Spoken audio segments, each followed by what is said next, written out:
नमस्कार बंधुओं। धर्म के ठेकेदार अब देश और संविधान के ठेकेदार बनने की कवायद में लगे हुए हैं।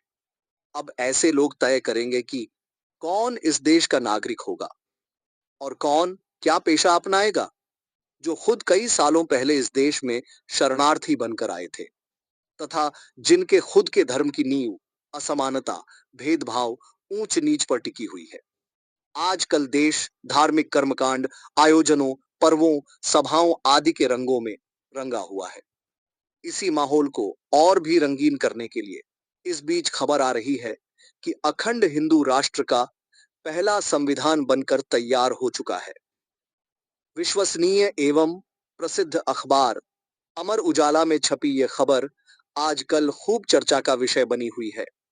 महाकुंभ में वसंत पंचमी 3 फरवरी को देश की जनता के सामने ये नया संविधान रखा जाएगा।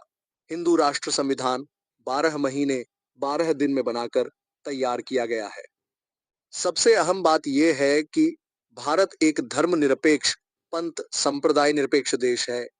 वैसे तो हमारे देश का संविधान देश ही नहीं बल्कि विश्व में सबसे अधिक संतुलित, कारगर संविधान माना जाता है, जिसमें सभी के लिए समानता, शिक्षा, स्वास्थ्य, रोजगार, कानून, सुरक्षा आदि का प्रावधान है। हमारे कई बंधु सोचते हैं कि इस संविधान में केवल अनुसूचित जाति, जनजाति एवं पिछड़ों के अधिकारों की ही बात कही गई है, लेकिन ये उनका सबसे बड़ा भ्रम है। बाबा साहब जी ने संपूर्ण देशवासियों को बिना किसी जाति, धर्म, पंथ भेदभाव के अधिकारों की बात लिखी है। खैर, आगे जानते हैं कि ये जो नए एक विशेष धर्म हिंदू राष्ट्र संविधान लाने की कवायद हो रही है, उसमें सभी के लिए क्या-क्या प्रावधान है। 501 पन्नों के इस संविधान को राम राज्य, श्री कृष्ण राज्य, मनुस्मृति और चाणक्य के अर्थशास्त्र को आधार बनाकर तैयार किया गया है। हिंदू राष्ट्र संविधान निर्माण समिति में उत्तर भारत के 14 और दक्षिण भारत के 11 विद्वान शामिल किए गए हैं।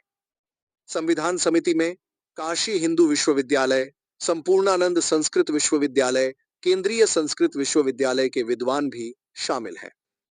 अब इस पर सवाल तो उठता ही है कि देश में जो अन्य धर्म है, उनमें उपर्युक्त में से कितने धार्मिक ग्रंथ या किताबें प्रचलित हैं? क्या इस्लाम, ईसाई, बौद्ध, जैन आदि ये जितने भी धर्म या पंथ हैं, उनमें राम राज्य, कृष्ण राज्य, मनुस्मृति, चाणक्य की राजनीति जैसी किसी भी किताब की मान्यता है? या कितने लोग देश में संस्कृत भाषा का ज्ञान रखते हैं? कितने लोगों की मातृभाषा संस्कृत है? संविधान समिति के संरक्षक शांभवी पीठाधीश्वर स्वामी आनंद स्वरूप ने बताया कि 2035 तक हिंदू राष्ट्र की घोषणा का लक्ष्य रखा गया है। दूसरा प्रश्न, शांभवी पीठाधीश्वर स्वामी आनंद स्वरूप हिंदू हिंदू धर्म के धर्म गुरु है।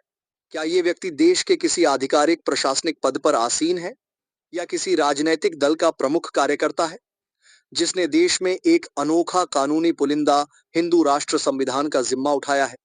आनंद स्वरूप का कहना है कि हम वसुधैव कुटुंबकम और सर्वे भवन्तु सुखिना को मानने वाले हैं। यह संविधान देश में रहने वाले दूसरे धर्म के अनुयायियों के खिलाफ नहीं है।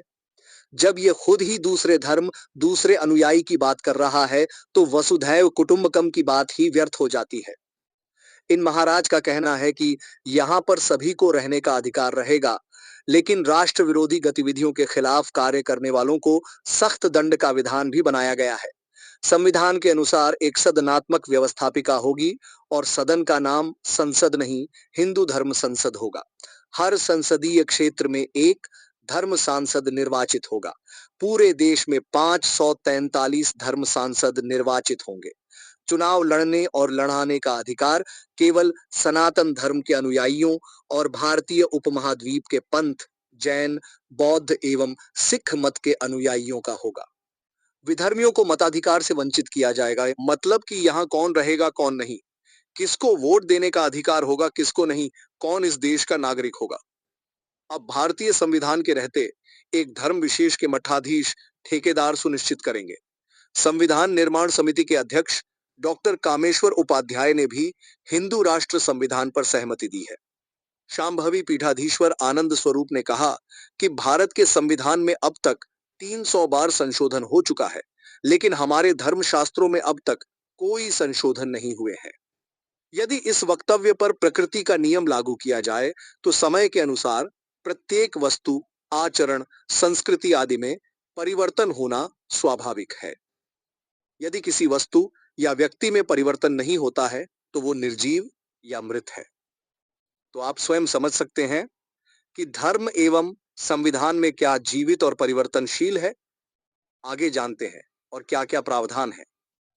इस हिंदू राष्ट्र संविधान में धर्म सांसद बनने के लिए उम्मीदवार को वैदिक गुरुकुल का छात्र होना अनिवार्य होगा। राष्ट्र अध्यक्ष का चयन गुरुकुलों से होगा। हिंदू राष्ट्र संविधान के अनुसार युद्ध के समय राजा को, जी हां, राजा को अपनी सेना का नेतृत्व करना होगा।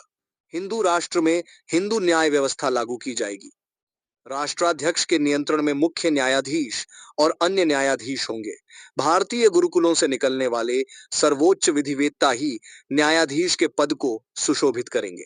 अब हम इन सभी बिंदुओं पर क्रमवार रूप से विचार करेंगे।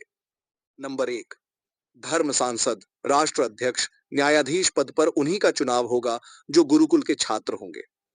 इस पर हमारा प्रश्न ये है कि हिंदू धर्म के अतिरिक्त किस किस धर्म में गुरुकुल पद्धति के तहत शिक्षा का प्रावधान है।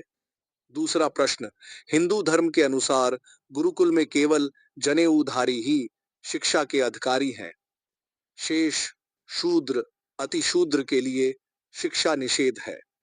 तो क्या इसका अर्थ यही है कि देश के शासनिक, प्रशासनिक उच्च पदों पर केवल सवर्ण ही चयनित होंगे। उपर्युक्त वक्तव्य में एक शब्द मुख्य रूप से प्रयोग किया गया है, राजा एवं राज। अब इस पर तीसरा प्रश्न ये है कि क्या हिंदू राष्ट्र में गणतंत्र यानी कि लोकतंत्र का दमन करके राजतंत्र का आगाज किया जाएगा। हिंदू राष्ट्र संविधान में आगे प्रारूप दिया गया है कि कर्म आधारित वर्ण व्यवस्था को विधिक रूप दिया जाएगा, जिसमें प्राचीन वैदिक गुरुकुल प्रणाली को लागू किया जाएगा। अंग्रेजी माध्यम के स्कूलों को गुरुकुलों में परिवर्तित किया जाएगा और शासकीय धन से संचालित सभी मदरसे बंद किए जाएंगे। मनु और याज्ञवल्क्य की स्मृतियों का व्यावहारिक उपयोग किया जाएगा। हिंदू विधि का अंतिम एवं सर्वोच्च उद्देश्य वर्णाश्रम व्यवस्था की पुनः स्थापना है। कर्म आधारित वर्ण व्यवस्था को विधिक रूप दिया जाएगा। अब यदि इन सभी बिंदुओं पर विचार एवं प्रश्न किया जाए तो सर्वप्रथम तो यही प्रश्न उठता है कि यदि मदरसे एवं इंग्लिश माध्यम से चलने वाले विद्यालय बंद किए जाएंगे तो क्या गुरुकुल में मनुस्मृति, रामायण आदि के साथ बाइबल, कुरान, इंग्लिश, उर्दू, अरबी जैसे अन्य धर्मों के ग्रंथों एवं भाषाओं की पढ़ाई भी कराई जाएगी। वर्णाश्रम 4 वर्णों पर आधारित है, जिसमें सभी वर्णों का काम अलग अलग बटा हुआ है। तो क्या अब एक कुम्हार केवल मिट्टी के बर्तन ही बनाएगा? वो शिक्षक नहीं बन सकता। लोहार केवल लोहे का ही काम करेगा, चाहे वो कितना भी सक्षम क्यों ना हो। यदि ऐसा है तो आप अब अपने बेटे को इंजीनियर, डॉक्टर या शिक्षक बनाने का सपना देखना भूल जाइए और जो आपके पूर्वज करते आए हैं वही प्रशिक्षण अपने बच्चों को देने की तैयारी प्रारंभ कर दीजिए, क्योंकि अब राजा का बेटा राजा, चर्मकार का बेटा चर्मकार ही बनेगा। यही है सत्य इस हिंदू राष्ट्र संविधान का। धन्यवाद। बने रहें हमारे साथ अगली खबर के लिए। जय संविधान, जय मूल निवासी।